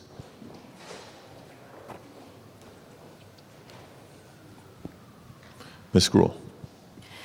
Thank you, Mr. President. Many of you may have seen in the paper yesterday that a longtime housing advocate, Cushing Dolbear, passed away. I had the pleasure of knowing Cushing while I worked in HUD in Washington, and she really was one of those larger-than-life individuals who had committed her life to fair housing, creating more affordable housing, and so it is with great sadness that I ask we adjourn in her memory. Lifelong fair housing crusader Cushing Dolbear died of cancer on March 17th at her home in Mitchville, Maryland. She was 78 years old. When the Nixon administration temporarily suspended all programs for low-income housing in 1973, she formed the National Low-Income Housing Coalition made up of labor, civil rights, religious, and social groups to address the need in 1974. She was its president from 1977 to 1984, and again from 1993 to 1994. She remained the chairwoman emeritus of the coalition until her passing. She also founded the Low Income Housing Information Service and was the executive director of the National Rural Housing Coalition from 1974 to 1977. She served on the President's Commission on Housing in 1981 and 1982 and led a HUD and Environmental Protection Agency joint task force on the hazards of lead paint from 1993 to 94. Up until last month, she remained an active participant in promoting low-income housing and gave a speech at the National Council of State Housing Agencies where she said that a third of all Americans, about 95 million people, still face deficiencies in housing. She has had many accomplishments that, again, you may have read in the Times yesterday, but I think that one of the things in 2002, Cushing Dolbear received the Heinz Award for the Human Condition. She donated the $250,000 prize to the Housing Coalition for an endowment fund. Throughout my career, Ms. Dolbear told a House committee in 1995, outlining the source of her advocacy, I have viewed housing as the basis of family, neighborhood, and community life. And she was one that worked so hard to push the many efforts nationwide that have helped us in the city of Los Angeles to have some of those funding sources from the federal government, but also some major housing policies. So she is survived by her husband of 49 years, Louis Dolbear of Mitchellville, 2 children, Niles Dolbear of San Francisco, and Mary Dolbear O'Kane of Seattle, a sister, and 4 grandchildren. May she rest in peace. Thank you, Ms. Krull. Mr. Ludlow. Thank you, Mr. President. I have 2 adjourning motions, and I wasn't tuned in at the very beginning of the meeting, and I'm not certain as to whether or not we acknowledged the tragic loss in the Midwest yesterday, the shooting at another area high school. There may be others that wish to acknowledge that. But the 2 that I have, the first is Gene Espinoza, a longtime resident of Los Angeles, passed away on March 3rd, 2005. He was 39. He was born in Los Angeles to Eugene Belhumer and Mary Ann Lerma. Gene was an accomplished painter whose most recent works traveled the world as part of an effort to raise aid for victims of the 9/11 attacks. Gene took special pride in raising his daughter Emily, who turned 5 just 2 days before he passed. Gene is survived by each of his parents, Eugene Belhumer and Mary Ann Lerma, his wife Elvia, daughter Emily, and brothers Alex Belhumer, Steve Belhumer, who was my district director, Mike Payan Jr., Sean Payan, and Steve Payan. Secondly, colleagues ask that we adjourn in memory of Dr. Artie Ivey Jr., a longtime resident of the 10th District who died March 18th. He was 60. He was born June 18th, 1945 in Fort Worth, Texas. He was first of 4 children to Mabel and Artie Ivey Sr. Artie had a powerful craving for direct, personal, unmediated experience. He insisted that he be allowed to strive for an original relation to the universe, not a novel relation, just his own. That led him to be a pioneer in nearly all that he did in his life. Artie was admitted to the University of California at Los Angeles. Upon graduation from UCLA, Artie became one of the first minority fellows to the American Fellow Institute. He also attended the Columbia University Program for Minority Journalists, the UCLA Anderson School of Management, and an extended MBA program, and in 1999 earned his doctoral degree in education management from UCLA. Dr. Artie Ivey Jr. worked in print television journalism in both Los Angeles and New York. At the time of his passing, he was working for the Office of the Vice Chancellor of Student Affairs at UCLA. He was the director of the Neeson Summer Institute, which produced programs for the historically black colleges and universities for 9 consecutive summers. On February 15th of this year, Artie received the President's Award from the UCLA Black Alumni Association. Over 30 years ago, Artie met and married the love of his life, Sylvia Drew. As a happily married couple, they had 2 wonderful children, Leslie and Drew. May he rest in peace. Seconded by Mr. Parks. Ms. Thank you, Mr. President. I would like the council to adjourn in the memory of Anne Froelich. Anne was a longtime Pacific Palisades resident who was personally proud that she had campaigned personally for every Democratic presidential candidate since Harry Truman in 1948. She passed away on March 12th at the age of 81. She was the embodiment of the Democratic Party and the local club and all the social issues it stood for in our community for 4 decades, said the president of the Democratic Club, Joe Halper. Anne Froelich started life as Anne Rothschild in Mannheim, Germany, where she was born in 1923. Her father was the owner of a successful department store, and she was excelling in school until 1937, when the principal of the school told her mother that Jews were no longer welcome. Anne was then 14 years old. Her mother, fearing and sensing potential growing danger, arranged for her children to leave Germany. Some were sent to the Netherlands, Anne was sent to France, and then even then they realized that that wasn't enough, and ultimately the family was able to get to Australia, where she then finished school, not speaking English, but still was able to graduate high school in 1 year. She, from that new country, was visiting relatives in Mexico, where she met and married Hans Froelich, Harry, who was a U.S. citizen, and so she came to the U.S., as she called it, as a war bride in 1948. And there she lived and established residency in the Pacific Palisades. She was incredibly well known for her activities in the local community, and I think everyone who's been democratically inclined locally in the west side of Los Angeles has been and passed through Anne's house. Actually, I believe she was actually the treasurer for Nate Holden as well. And she was a passionate soul, really supportive of all progressive and liberal issues, and particularly focusing on helping people who were disenfranchised. She had a keen mind, and anyone who ever met her knew that you got engaged in political dialogue and debate that wouldn't end. It went on to very lengthy hours, but it was passionate, it was positive, it was good. And she's remembered for that, but also remembered as just being simply Anne, wife, mom, grandma, activist, and friend. She is survived by her husband, Harry, of 58 years, her children, Marion and Clyde, and grandchildren, Jesse and Will. Funeral services were held at the Hillside Cemetery in L.A., and she and the family have asked that memorial donations can be made to either the Palisades Democratic Club, the Westside Fair Housing Council, or the Jewish Club of 1933, which is located in Reseda. Mr. Parks. Thank you, Mr. President. Asked we adjourn in memory of Clifford Smith, retired Chief of Police of Folsom, California Police Department. He was the 10th Chief of Police for Folsom. He served from 1974 to 1983 upon retirement. He passed away Saturday, February 12th, 2005. Funeral services were held at Folsom Trinity Episcopal Church on Wednesday, February 16th. He is survived by his wife, Javine. Ms. Perry.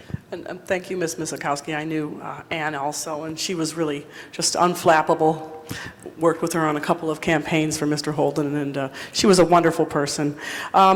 I just wanted to just give you some more details on the two folks I mentioned the other day. Gloria Uchida, who had a 6-year fight with breast cancer, had worked for the Community Redevelopment Agency for over 20 years and was the project manager for Little Tokyo. She is survived by her son Andrew, her husband, and her mother.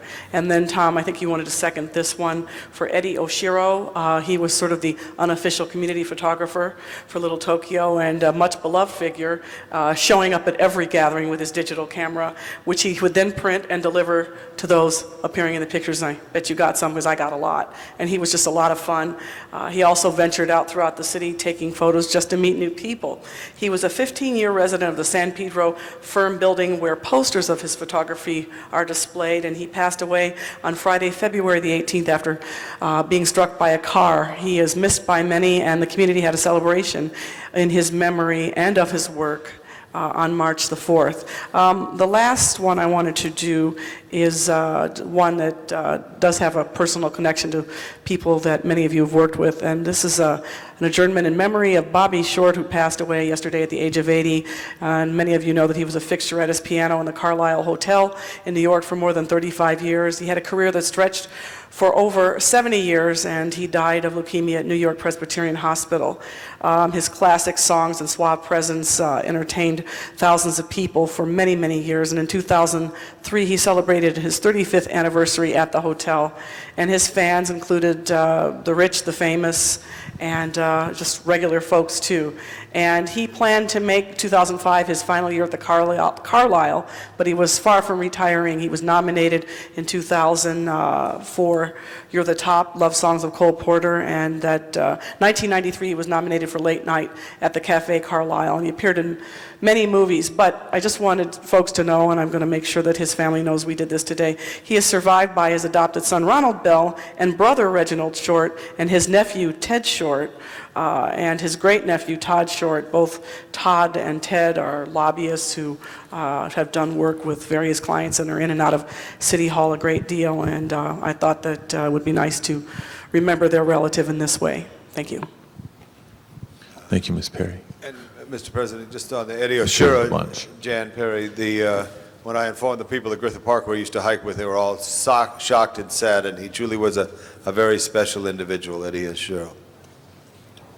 Other final tributes? Seeing none, Madam Clerk, please call the roll. Thank you all very much. This meeting is adjourned.